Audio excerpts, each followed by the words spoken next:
Assalamualaikum warahmatullahi wabarakatuh. Kami dari kelompok 15 dari kelas C akan mempresentasikan hasil kerja kami di Fed and Hardware, Knapsack, dan MST. Saya Pandu Satria dengan NIM 308 dan teman saya Muhammad Rizal Laupar dengan NIM 3046 dan teman saya Diki nomor NIM-nya 3056. Terima kasih. Baik, saya Pandu Satria akan menjelaskan tentang divide and conquer. Jadi pengertian divide and conquer di sini adalah suatu strategi dalam pemrograman komputer yang melibatkan membagi masalah besar menjadi bagian-bagian yang lebih kecil, lalu menyelesaikan setiap bagian secara terpisah dan kemudian menggabungkan solusi-solusi tersebut untuk mendapatkan solusi akhir dari masalah besar tersebut. Nah, kita langsung coba ke contoh codingannya aja gitu ya. Nah, di sini adalah contoh codingannya. Jadi yang pertama itu ada fungsi def ya, def cari min dan argumen R. Nah, fungsi cari min ini menerima sebuah array, sebuah argumen yang menghitung panjang array gitu. Nanti di sini kita ada variabel lagi, len R ini uh, array ini dirubah ke len gitu. Kita coba langsung ke iterasinya. Oh ya, sebelum ke iterasi, nah di sini adalah base case-nya, di sini ada proses divide-nya. Terus di proses divide-nya ini jika panjang array atau sama dengan 2 maka bagi array menjadi 2 sebagai kiri dan kanan gitu. Untuk tengah itu menentukan titik tengah array dan kiri itu mengambil bagian kiri dari array, yang kanan juga mengambil kanan bagian array gitu. Selanjutnya yang diproses convert ini eh, dia mengambil fungsinya kembali, ya itu rekursif gitu. Ini adalah datanya yang akan nanti dihitung. Kita coba langsung ke iterasinya. Misalnya misalnya kan itu kan datanya kan ada kita rubah len ya. Buat ke len berarti itu eh, 1, 2, 3, 4, 5, 6. Line-nya 6 berarti itu. Nah, nanti masuk ke sini. Line R kurang dari 2, 6 kurang dari 2. Nah, maka di return R. Dia akan memberikan nilainya. Nah, setelah itu 6 itu dibagi 2 untuk mencari titik tengahnya. 6 dibagi 2 kan 3. Jadi titik tengahnya 3. Setelah itu, setelah ketemu tuh titik tengahnya, di sini kan ada indeks 0 sampai dengan tengah. Berarti yang kiri itu diambil. Diambil 3, 1, 6. Dan yang kanan itu diambil juga. Di kanan 3, 9, dan min 10. Nah, setelah itu pada rekursif yang kiri, ya pembagian yang kiri itu tiga ya, tiga yang awal itu kan tiga. Nah, tiga dibagi dua, kita masuk aja langsung ke proses divide-nya. Tiga dibagi dua, satu setengah. Kita ambil yang satu. Berarti kan eh, indeks ke satu, berarti tiga, tiga ini. Lalu itu dibagi lagi ke kiri. Nah, kirinya itu tiga dan kanannya itu satu dan enam. Nah, setelah itu rekursif cari min untuk kiri dan kanan ya, tadi min kiri untuk kanan ya. Kanan dia itu line R yang tiga itu juga masuk ke sini. Line R ini yang tiga yang kiri itu masuk ke satu gitu. Berarti menggalikan kan tiga tuh nilainya. Bentar. Nah, nilainya tiga, maka apakah tiga lebih kecil dari dua? Tidak. Nah, itu akan memberikan nilainya lagi. Nah, setelah itu kan dicek satu-satu, jadi yang kanan sama yang kiri dicek satu-satu, tetap algoritmanya sama kayak yang sebelumnya. Nah, dicek bagian yang 3 sama 9 dan 10. Kita langsung ke cari yang bagian kanannya aja. Karena nah, min 10 bisa langsung ke min 10. Nah, min 10 kan kurang dari 2. Maka dia tidak akan memberikan nilainya. Dia akan langsung mengeksekusi. Jadi dia akan membaca bahwa eh, apa nilai minimal dari data tersebut adalah min 10 gitu. Oke, selanjutnya kita ada percobaan satu. Percobaan satu ini kita disuruh untuk terdapat array A yang berukuran n elemen dan sudah berisi nilai integer dalam keadaan tidak terurut. Carilah nilai maksimum di dalam array tersebut. Desainlah dari rumah untuk menyelesaikan permasalahan tersebut menggunakan strategi brute force.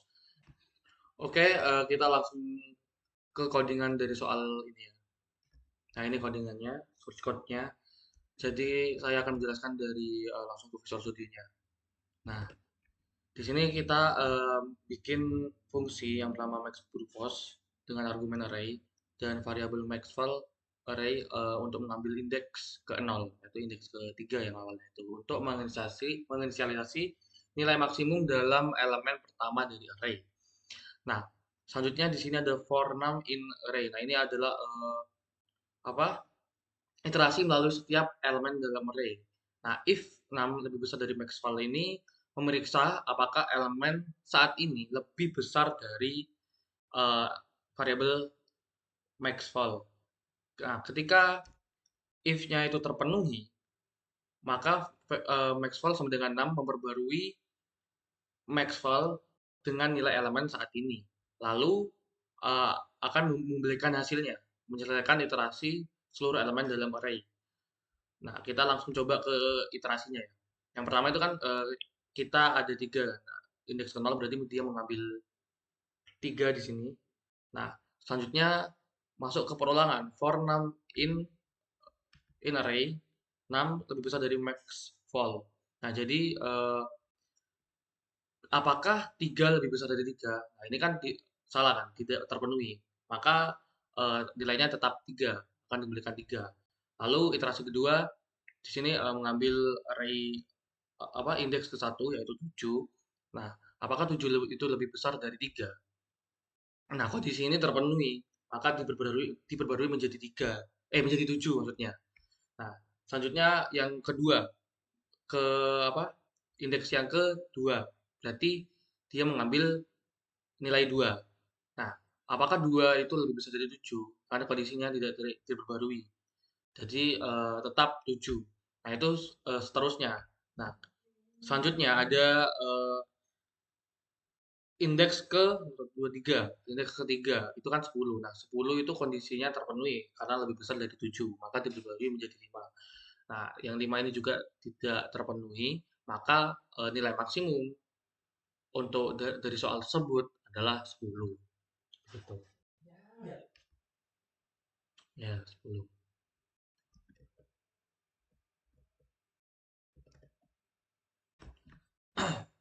Baik, ini selanjutnya ada percobaan 2 ya. Percobaan 2 ini soalnya terdapat array A yang berukuran n elemen dan sudah berisi nilai integer dalam keadaan tidak terurut.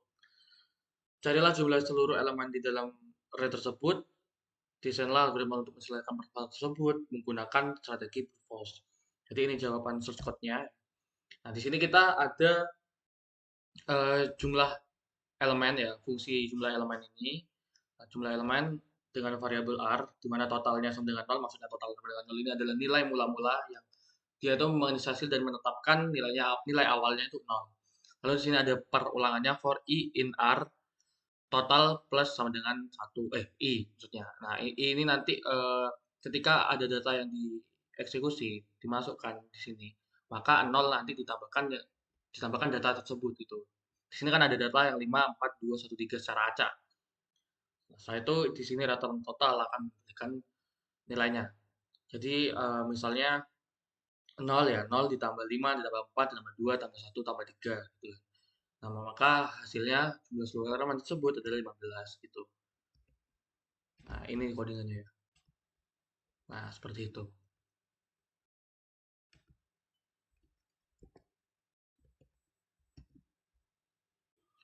Oke, kita langsung ke apa soal yang hasil dan analisis satunya ya.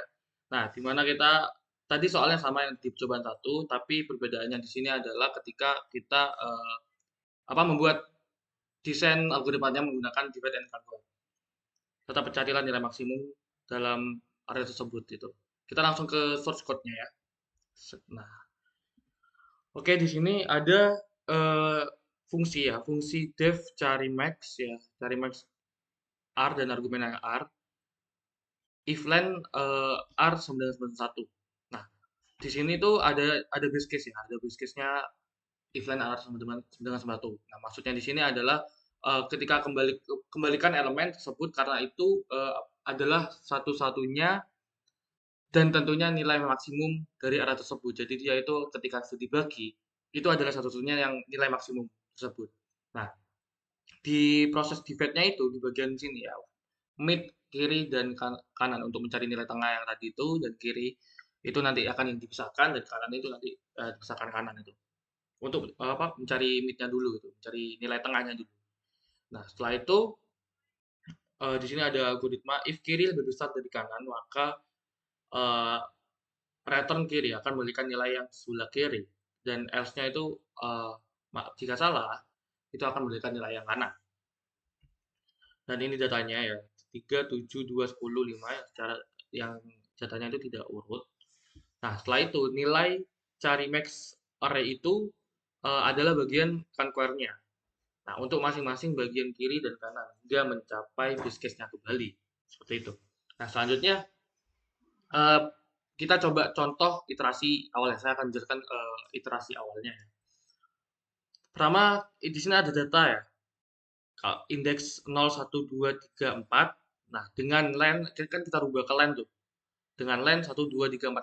Ada line-nya itu ada 5. Maka kita cari nilai tengahnya. Ya, 5 dibagi 2, itu kan 2,5. Kita ambil 2-nya. Maka indeks ke 2, 0, 1, 2. Maka nilai tengahnya itu adalah 2.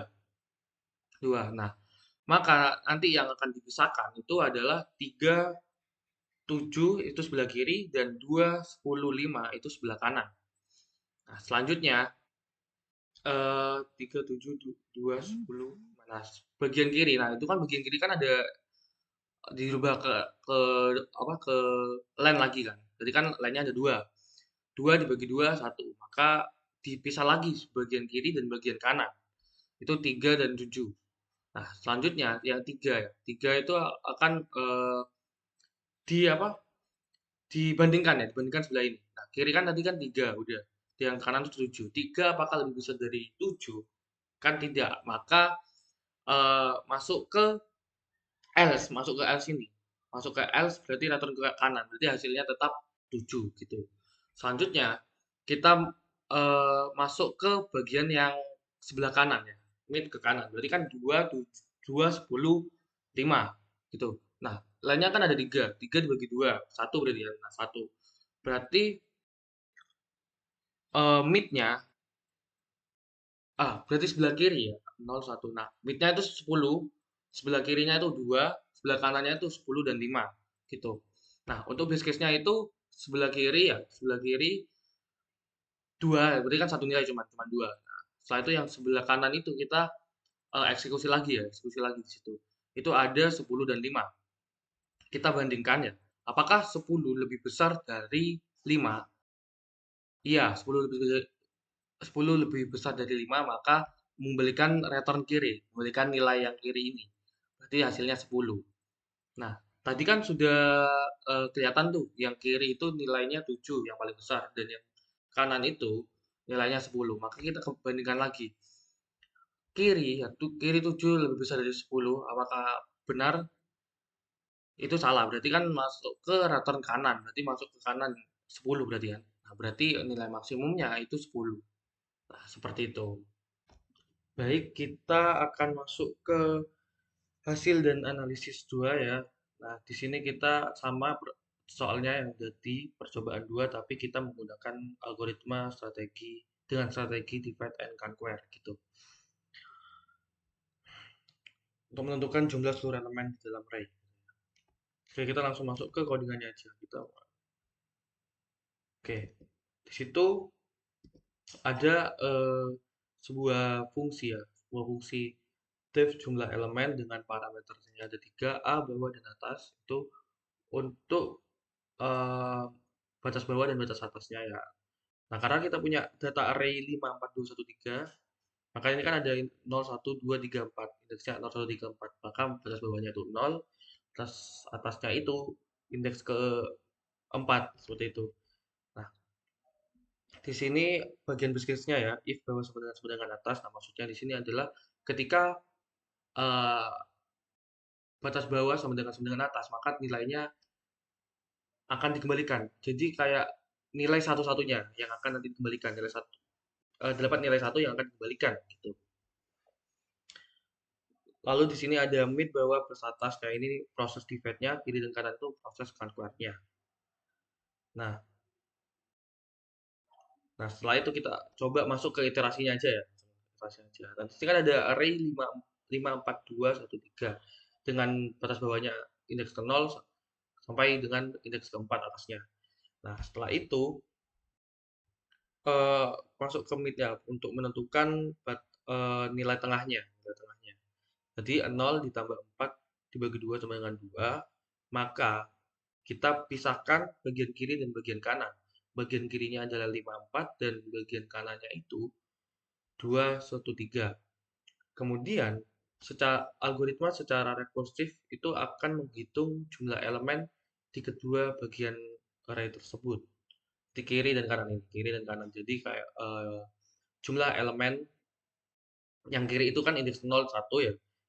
01 ditambah dengan jumlah elemen array 2 4. Jadi kan indeks ke ya batas bawah 2 hingga 4 gitu.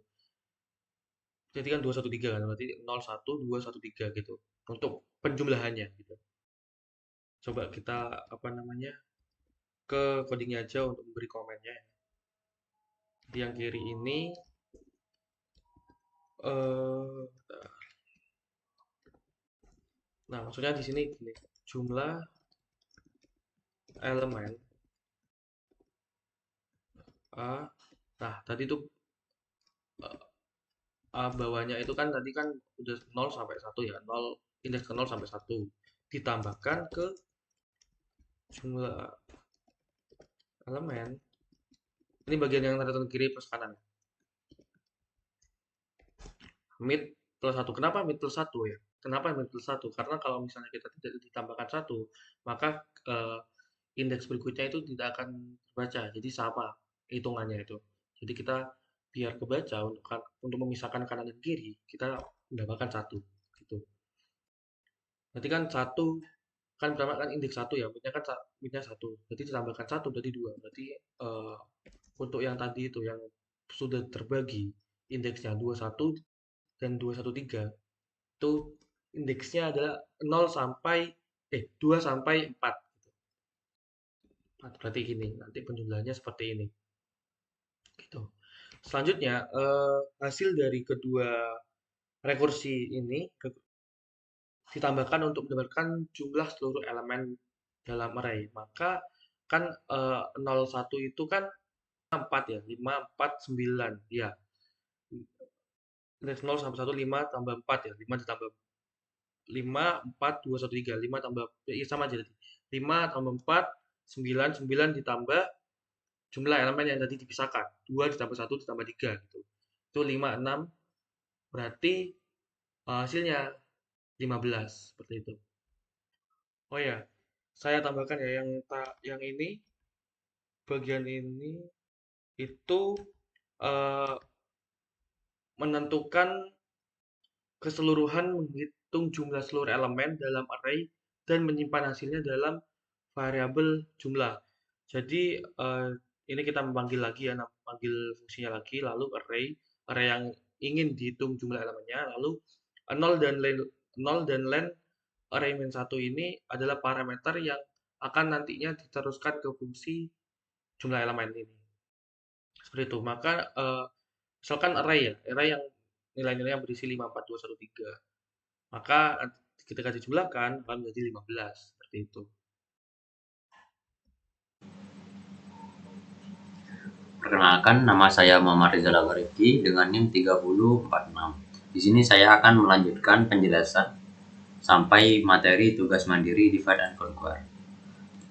Pada tugas mandiri 1 divide conquer ini kita disuruh membuat algoritma untuk mengecek apakah list berisi n bilangan merupakan sebuah algoritma yang menerima input array satu dimensi A berukuran n dan key-nya k. Isi A ini tidak terurut. Algoritma tersebut berfungsi untuk mencari banyaknya anggota A yang memiliki nilai sama dengan K. Mengimplementasikan algoritma dengan strategi brute force dan divide and conquer. Oke, pertama-tama untuk implementasi pada metode brute force.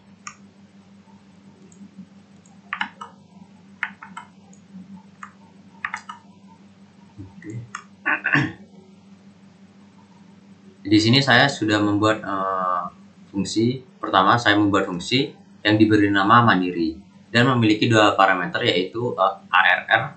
ARR ini adalah sebuah daftar atau array, dan K ini sebagai elemen yang akan dihitung nantinya. Lalu menginisialisasi mula. Di dalam fungsi variabel mula ini diinisialisasi dengan nilai 0. Variabel ini akan digunakan untuk menghitung jumlah elemen K dalam array. Lalu perulangan untuk menghitung elemen. For 6 in ARR ini adalah loop yang iterasi melalui setiap elemen 6 dalam array ARR. Lalu setiap elemen 6 ini akan dibandingkan dengan K. Jika elemen 6 sama dengan K, maka mula akan ditambah 1. Di sini akan selanjutnya adalah mereturn mulanya yang sudah ditambahkan. Lalu array 2, 1, 3, 4 seterusnya ini adalah daftar elemen yang akan diperiksa, dan K ini adalah elemen yang akan dihitung kemunculannya dalam array. Lalu mengeprintnya banyak elemen K ini, dan selanjutnya hasilnya akan menjadi seperti ini. Banyak elemen 3 adalah 3 dalam satu contoh array ini. Ini adalah implementasi dari brute force. Brute force. Selanjutnya implementasi dari metode divide and conquer. Pertama, membuat fungsi cari kunci dengan parameter ARR, list atau array yang berisi elemen-elemen yang akan diperiksa, dan K sama seperti tadi, elemen yang ingin dihitung dalam kemunculannya. Pertama, membuat base case. Jika panjang ARR adalah 1, maka fungsi akan memeriksa apakah elemen tunggal tersebut adalah K. Jika ya, maka fungsi akan mengembalikan nilai 1. Jika tidak, fungsi mengembalikan nilai 0. Lalu memecah array menjadi dua bagian. Mid adalah indeks tengah dari ARR. Dihitung membagi panjang ARR dengan 2. ARR mid adalah sub-array bagian kiri dari awal hingga elemen sebelum indeks mid. Lalu ARR mid yang satunya lagi adalah sub-array bagian kanan dari indeks mid hingga akhir. Memanggil panggilan rekursif yang di bawahnya ini. Mid kiri kon ini adalah panggilan rekursif. Kiri kon menghitung jumlah kemunculan K dalam sub-array kiri dengan memanggil cari kunci pada ARR mid. Lalu kanan kon ini menghitung jumlah kemunculan K dalam sub-array kanan, sama cari kunci pada ARR mid ini. Selanjutnya menggabungkan hasil. Fungsi mengembalikan jumlah total kemunculan K dalam ARR dengan menjumlahkan kiri kon dan kanan kon yang tadi. Lalu contoh penggunaannya seperti di bawah ini. Ada array di sini 2, 1, 3, 4 seperti contoh tadi, dan K adalah kuncinya.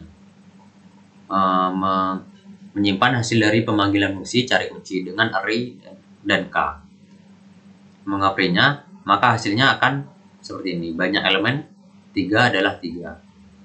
Ini adalah implementasi dari metode divide and conquer pada tugas mandiri 1. Selanjutnya, ini sama itu tadi, tugas mandiri 1 dengan metode brute force. Ini untuk metodenya divide and conquer. Selanjutnya yaitu tugas mandiri 2, divide and conquer. Buat algoritma untuk mencari bilangan terbesar dari sebuah list.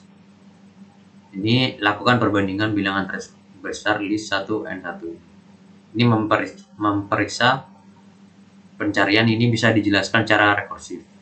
Ya, seperti itu. Saya akan langsung menjawab. Jawabannya ya, pencarian bilangan terbesar dari sebuah list memanfaatkan rekursif di sini dari kode di sini. Saya akan langsung menjelaskan kodenya. Oke, pertama-tama membuat fungsi cari terbesar. awalnya di sini ada base case atau kasus dasar. Jika panjang daftar hanya satu, artinya hanya ada satu elemen dalam daftar, maka elemen tersebut adalah yang terbesar. Fungsi langsung mengembalikan elemen tersebut. Lalu, fungsi cari terbesar dipanggil dengan daftar dihilangkan elemen pertamanya, list 1 ini. Ini berarti fungsi memproses sisa daftar kecuali elemen pertama. Hasil dari pemanggilan rekursif ini disimpan dengan variabel max, yang merupakan bilangan terbesar dari subdaftar tersebut. Lalu membandingkan. Setelah mendapatkan max dari subdaftar, elemen pertama dari daftar awal list 0 ini dibandingkan dengan max. Jika list 0 lebih besar daripada max, maka list 0 akan dikembalikan sebagai bilangan terbesar. Jika tidak, maka max akan dikembalikan sebagai bilangan terbesar. Contoh, langsung ke contoh penggunaannya. Ini sudah ada array list angka ini 1, 2, 3, 4, 5, 1. Dan fungsi cari terbesar dipanggil dengan list angka sebagai argumen. Proses rekursi berjalan sampai mencapai elemen tunggal dan kemudian membandingkan elemen-elemen dari subdaftar untuk menemukan bilangan terbesar. Mengapainya, maka jika dijalankan akan keluar output 5 di sini. Dari array di sini bilangan yang terbesar adalah 5 setelah dicari dengan metode rekursif dari divide and conqueror tadi. Conquer.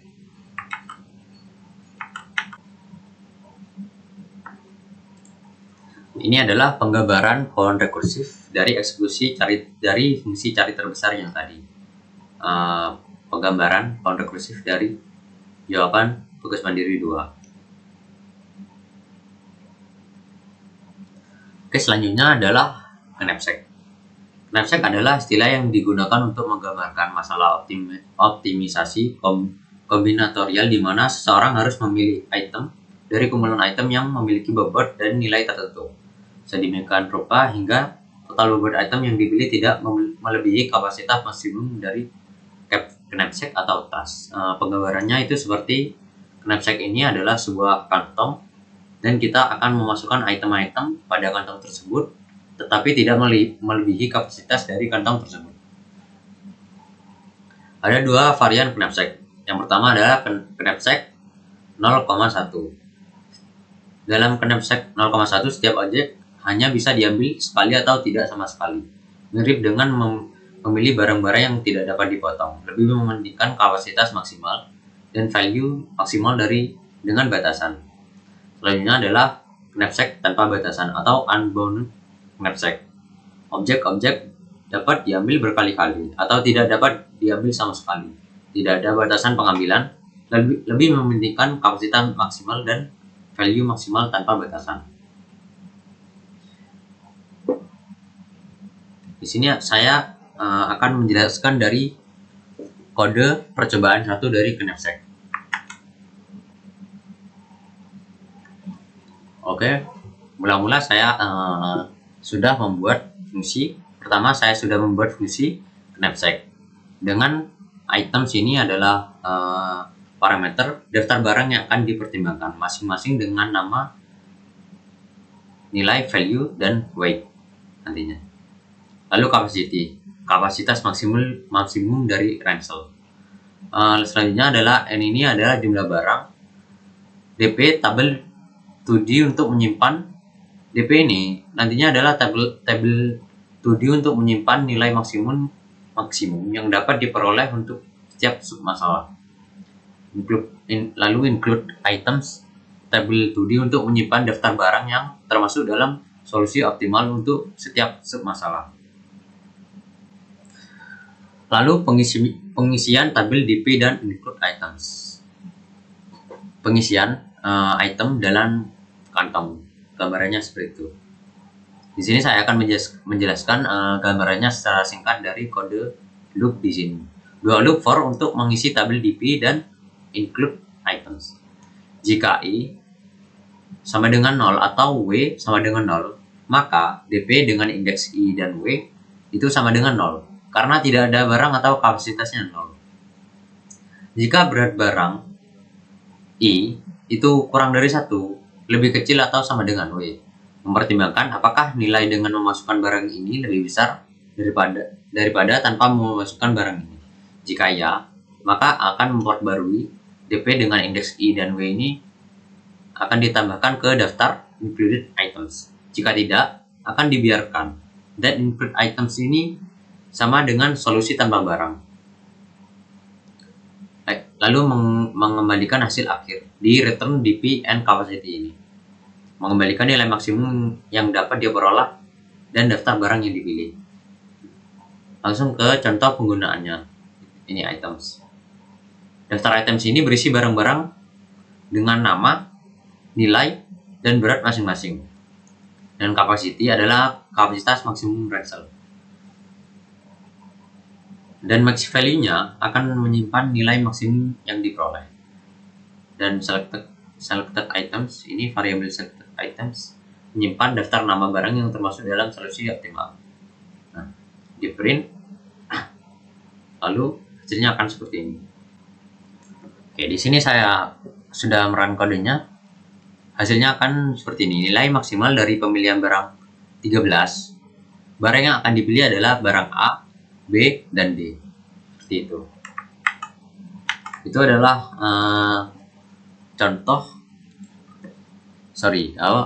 jawaban dari percobaan 1 dari percobaan knapsack.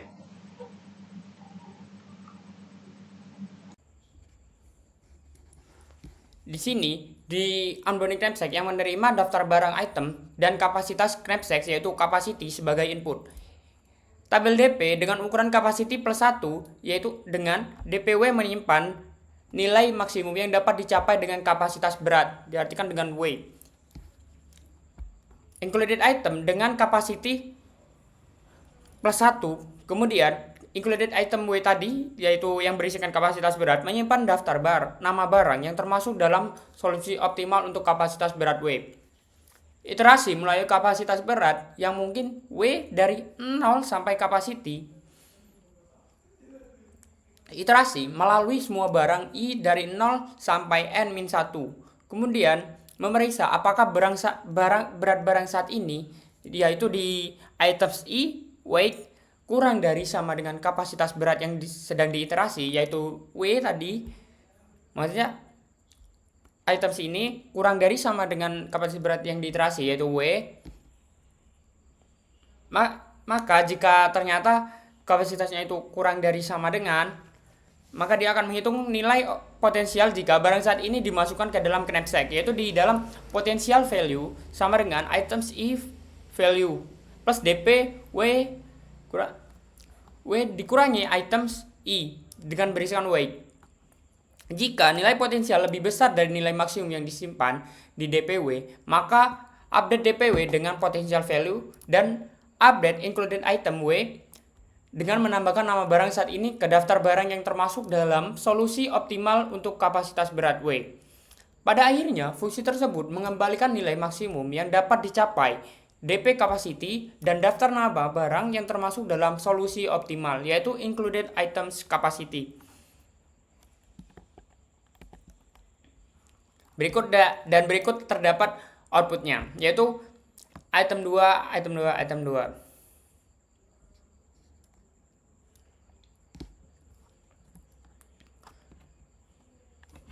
Kemudian di sini terdapat perbandingan knapsack 0C1 dan unbounded knapsack. Pertama, sifat pemilihan item. Knapsack 0C1 ini setiap item hanya dapat dipilih sekali, 0 atau tidak sama sekali. Kemudian unbound knapsack yaitu setiap item dapat dipilih sebanyak-banyaknya, tidak ada batasan. Kemudian yang kedua, solusi optimal. Knapsack 0C1 menemukan solusi optimal, nilai total maksimum umumnya lebih sulit karena sifat pemilihan item yang terbatas. Sedangkan unbound knapsack menemukan solusi optimal umumnya lebih mudah karena sifat pemilihan item yang tidak terbatas. Algoritma greedy seringkali menghasilkan solusi optimal untuk unbound knapsack.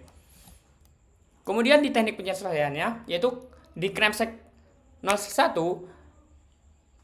algoritma yang umum digunakan untuk knapsack ini termasuk pemrogram dinamis, branch and bound, dan algoritma greedy. Sedangkan unbound knapsack, algoritma greedy umumnya cukup efektif untuk unbound knapsack karena sifatnya yang lebih sederhana. Dan untuk aplikasinya, di knapsack 0+1 ini digunakan dalam berbagai situasi di mana ada batasan sumber daya yang ketat, seperti pemilihan portofolio, investasi, pemilihan proyek, dan penjadwalan. Sedangkan untuk unbound knapsack digunakan dalam situasi di mana sumber daya berlimpah seperti optimasi periklanan, pengelolaan inventaris, dan perencanaan produksi. Kemudian di sini kita akan masuk ke tugas mandirinya knapsack. Di sini tugas mandirinya yaitu soalnya buatlah penerapan lain dari knapsack selain contoh percobaan. Nah, berikut contoh knapsack 0+1 yang telah kita buat dan saya akan menjelaskannya.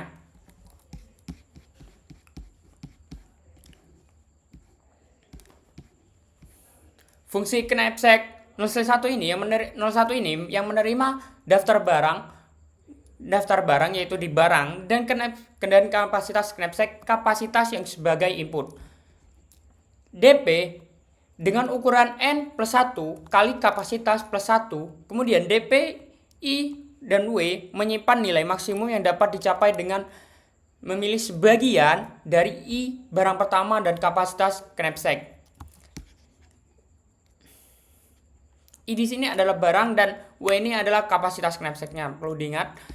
Kemudian barang terpilih dengan ukuran N+1 kali N dengan input kosong, solusi array kosong. Kemudian barang terpilih I menyimpan daftar nama barang yang termasuk dalam solusi optimal untuk memilih sebagian dari I barang pertama dan kapasitas knapsack W. Maksudnya kapasitas itu W dengan barang itu I. Iterasi melalui semua keinginan jumlah yang barang dipilih I dari 1 sampai N. Kemudian iterasi semua kemungkinan kapasitas knapsack W dari 1 sampai kapasitas. Kemudian memeriksa apakah berat barang saat ini barang di situ barang I-1 di berat kurang dari sama dengan kapasitas berat yang diiterasikan, maka dia akan menghitung nilai potensial jika barang saat ini dimasukkan ke dalam knapsack, yaitu di sini terdapat potential value sama dengan barang I-1 yang berisikan nilai plus DP I-1 W dikurangi barang I-1 yang berisikan berat. Kemudian membandingkan nilai potensial dengan nilai maksimum yang disimpan di DPI dan W. Jika potensial lebih besar, maka update DPI dan W dengan potensial value dan update barang terpilih dengan menambahkan barang saat ini ke daftar barang yang termasuk dalam solusi optimal untuk memilih sebagian dari I barang pertama dan kapasitas knapsack W. Jika potensial sama dengan DPI dan W, maka barang terpilih I tetap sama dengan barang terpilih I-1. Namun jika berat saat ini lebih besar dari kapasitas berat, nilai maksimum yang dapat dicapai dengan memilih sebagian dari I barang pertama dan kapasitas knapsack yaitu W sama dengan nilai maksimum yang dapat dicapai dengan memilih sebagian dari I-1 barang pertama dan kapasitas knapsack W.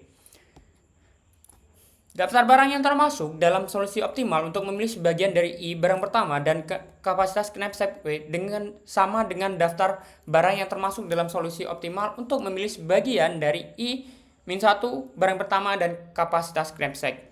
Pada akhirnya, fungsi tersebut mengembalikan nilai maksimum yang dapat dicapai yaitu di DPN kapasitas dan daftar nama barang yang termasuk dalam solusi optimal yaitu di dalam barang terpilih N.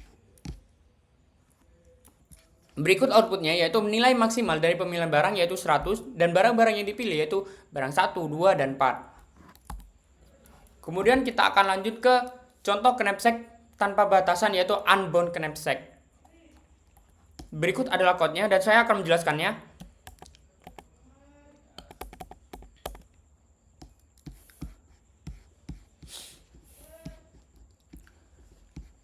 Unbound knapsack yang menerima daftar barang yaitu di barang dan kapasitas knapsack yaitu kapasitas sebagai input. Inisialisasi tabel dengan DP dengan ukuran kapasitas plus 1 dan DPW menyimpan nilai maksimum yang dapat dicapai dengan kapasitas berat. Seperti yang tadi, tidak jauh berbeda, yaitu kapasitas berat disimpan dalam W. Barang terpilih dengan ukuran kapasitas plus 1 dan barang terpilih di W, yaitu yang menerima kapasitas berat, menyimpan daftar nama barang yang termasuk dalam solusi optimal untuk kapasitas berat di W. Iterasi melalui kapasitas berat yang mungkin yaitu W dari 0 sampai kapasitas. Iterasi melalui semua barang yaitu dari I dari 0 sampai N-1.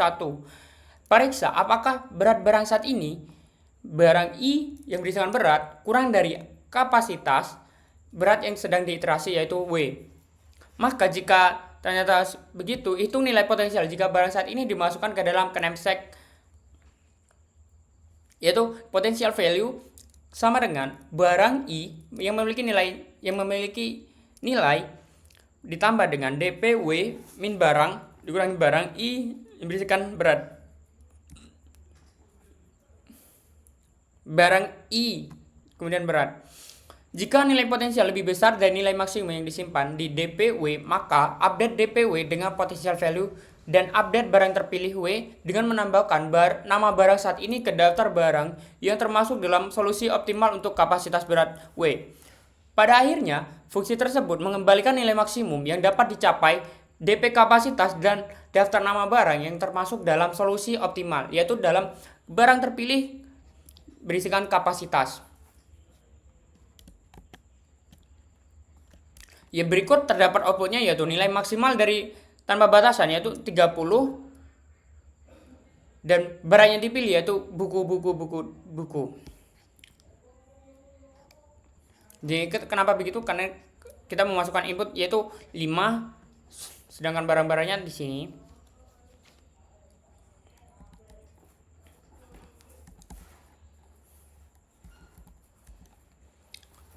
Kemudian di sini saya akan melanjutkan dengan percobaan kedua.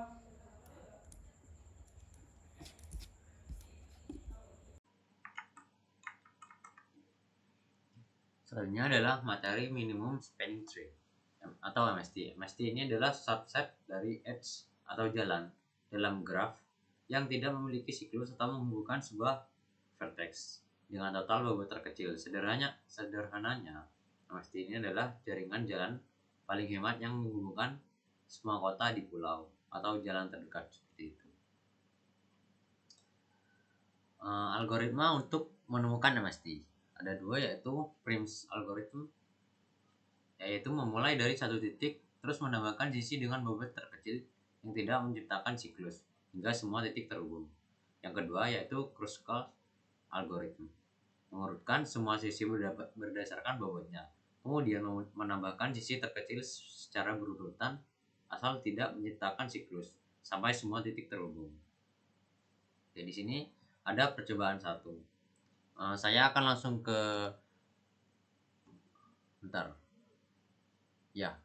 saya akan langsung ke kodenya untuk percobaan satu ini.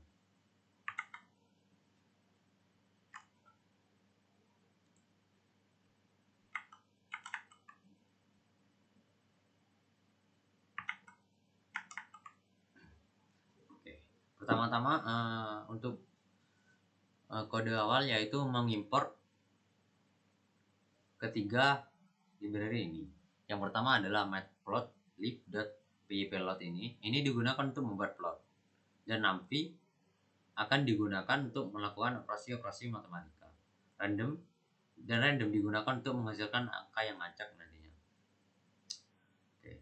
Untuk fungsi pertama yaitu fungsi generate random coordinates. Fungsi ini akan menghasilkan koordinat vertex secara acak dengan rentang x dan y dari 0 hingga 100. Parameter 6 vertex menentukan jumlah vertex yang akan dihasilkan. Lalu koordinat vertex akan disimpan dalam sebuah list tuple. Lalu ada fungsi generate edge. Fungsi ini akan menghasilkan edge yang memenuhi kriteria tertentu. Setiap pasangan vertex akan membentuk sebuah edge dengan probabilitas 0,3. Ini dapat diubah sesuai kebutuhan. edge yang memenuhi kriteria disimpan dalam sebuah list tuple. Sebelumnya ada fungsi display graph. Fungsi ini akan menampilkan vertex dan edge pada GUI menggunakan matplotlib. Lalu setiap vertex dipresentasikan sebagai titik dan diberi label sesuai urutan pembuatannya. Setiap edge dipresentasikan sebagai garis yang menghubungkan dua vertex. Legend ditambahkan untuk keterangan vertex. Grid ditambahkan untuk mempermudah dalam menentukan koordinat. Lalu plot ditampilkan menggunakan plt.show. Legend dan grid. Nah, ini main programnya. Main program di bawah sendiri yaitu main program menginisialisasi jumlah vertex atau 6 vertex ini. Menghasilkan koordinat vertex secara acak menghasilkan edge yang memenuhi kriteria dan menampilkan vertex serta edge pada GUI menggunakan fitur display graph.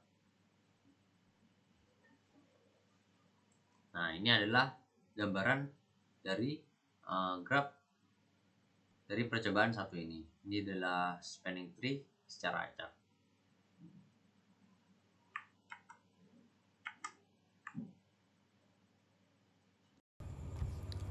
Baik semuanya, saya akan melanjutkan tentang penjelasan tentang percobaan kedua, yaitu membuat minimum spanning tree.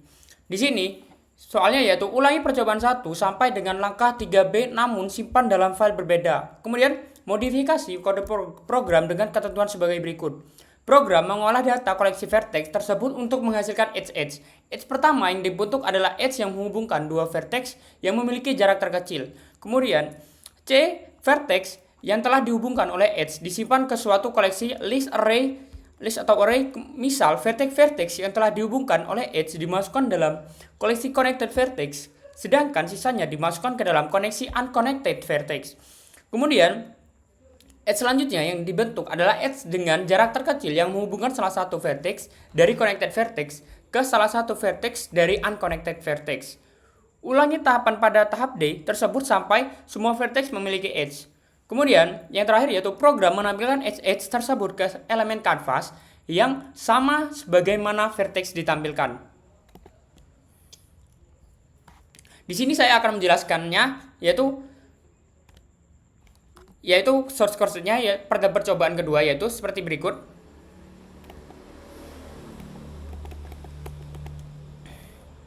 Di sini matplotlib pertama yaitu pilot ASPLT digunakan untuk membuat visualisasi grafik. Kemudian vertex kelas ini mempresentasikan titik vertex pada sebuah grafik. Di sini terdapat init self name xdj, fungsi konstruksi untuk membuat objek vertex baru. Di sini saya menjelaskan yaitu name nama titik, misal P1, P2, kemudian X yaitu koordinat X pada bidang, kemudian Y yaitu koordinat Y pada bidang. Kemudian edge, kelas ini mempresentasikan sisi edge yang menghubungkan dua titik pada grafik. Di sini terdapat init self start dan end. Kemudian fungsi konstruktor untuk membuat objek edge baru yaitu menjelaskannya yaitu start titik awal sisi yaitu objek vertex, kemudian end titik akhir sisi yaitu objek vertex. Kemudian di sini generated vertices yaitu 6 vertices. Fungsi ini menghasilkan 6 vertices titik acak pada bidang. Kemudian looping 6 vertices kali untuk membuat titik baru. Setiap titik diberi nama P plus string I plus 1. Misal P1 kemudian P2. Koordinat X dan Y dipilih secara acak antara 0 sampai 10. Semua titik yang dibuat ditambahkan ke dalam list vertices.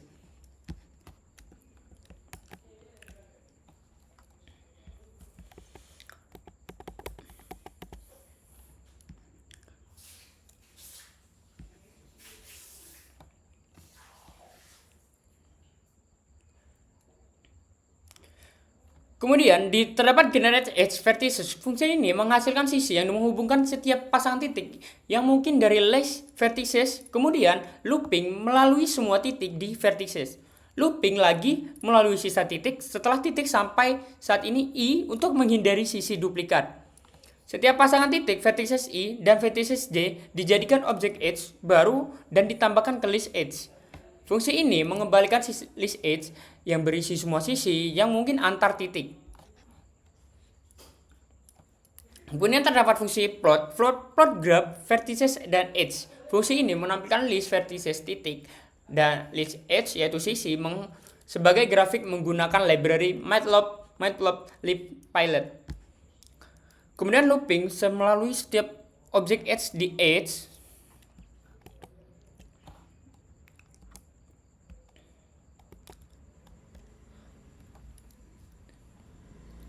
kemudian ekstrak koordinat X dan Y dari titik awal dan akhir. Gunakan plot untuk menggambar garis penghubung antara titik awal dan akhir sisi berwarna biru B min. Kemudian looping melalui setiap objek vertex di vertices. Gunakan plot untuk menampilkan titik sebagai lingkaran merah RO. Gunakan plt text untuk menampilkan nama titik di sebelah kanan titik dan ukuran font 12. Kemudian tambahkan label sumbu X dan Y yaitu X dan Y serta judul grafik spanning tree. Aktifkan grid untuk mempermudah visualisasi dan kemudian gunakan plt show untuk menampilkan grafik yang sudah dibuat. 6 vertices di set menjadi 8 untuk menghasilkan 8 titik, kemudian generate vertex dipanggil untuk membuat 8 titik, kemudian fungsi generate edge dipanggil untuk membuat sisi yang mungkin antara 8 titik tersebut, kemudian fungsi plot graph dipanggil untuk menampilkan grafik yang dihasilkan.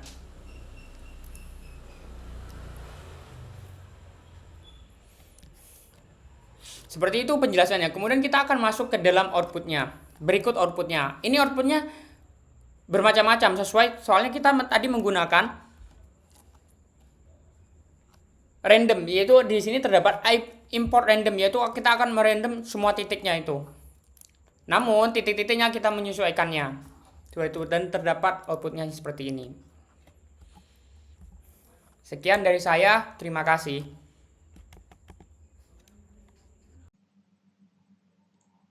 Di sini saya akan menjawab dari tugas mandiri pada materi MST.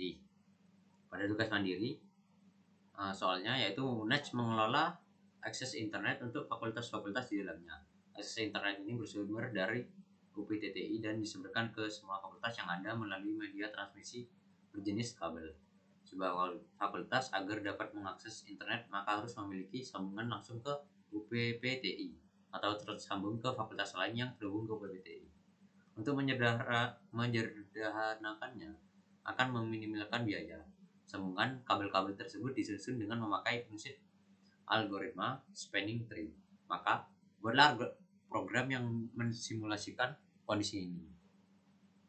Oke, saya akan langsung ke kodenya.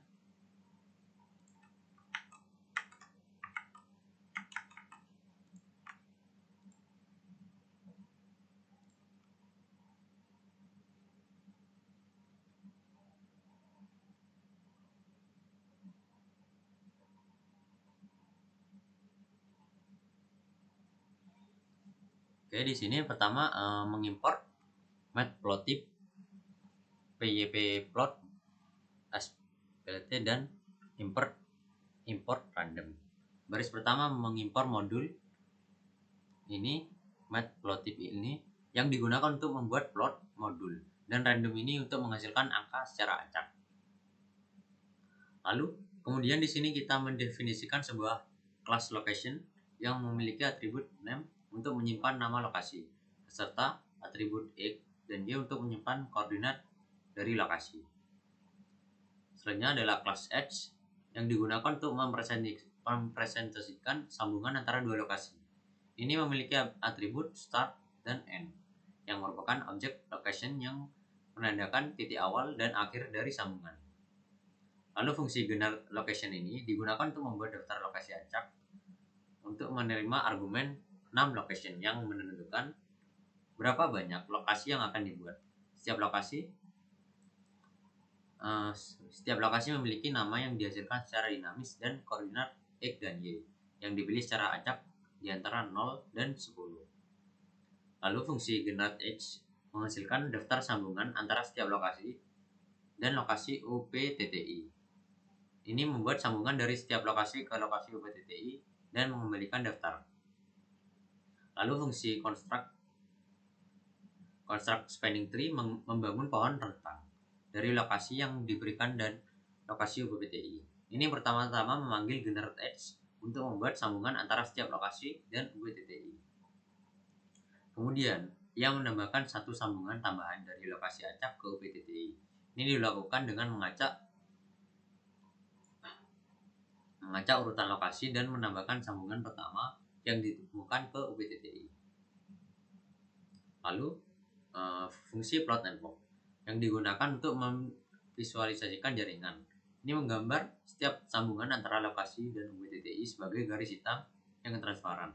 Ini juga menampilkan nama setiap lokasi sebagai teks di plot dan menandai lokasi UPTTI dengan titik merah. Label sumbu dan juga plot juga ditambahkan untuk keterangan.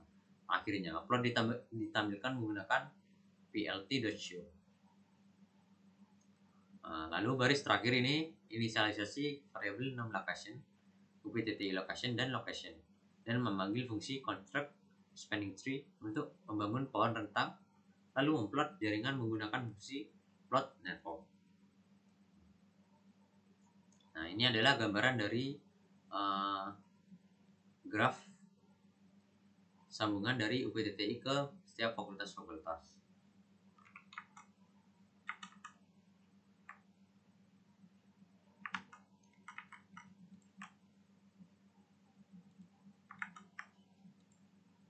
Ini kodenya tadi. Ini adalah gambaran graf dari sambungan UPTTI ke setiap fakultas. Nah, kesimpulannya divide and conquer, knapsack, dan MST adalah 3 teknik algoritmik penting yang digunakan untuk memecahkan berbagai jenis masalah. Divide and conquer adalah strategi umum yang dapat diterapkan pada berbagai jenis masalah. Sementara knapsack dan MST adalah masalah yang optimasi spesifik dengan aplikasi yang luas. Oke, terima kasih. Itu saja dari saya. Dan wassalamualaikum warahmatullahi wabarakatuh.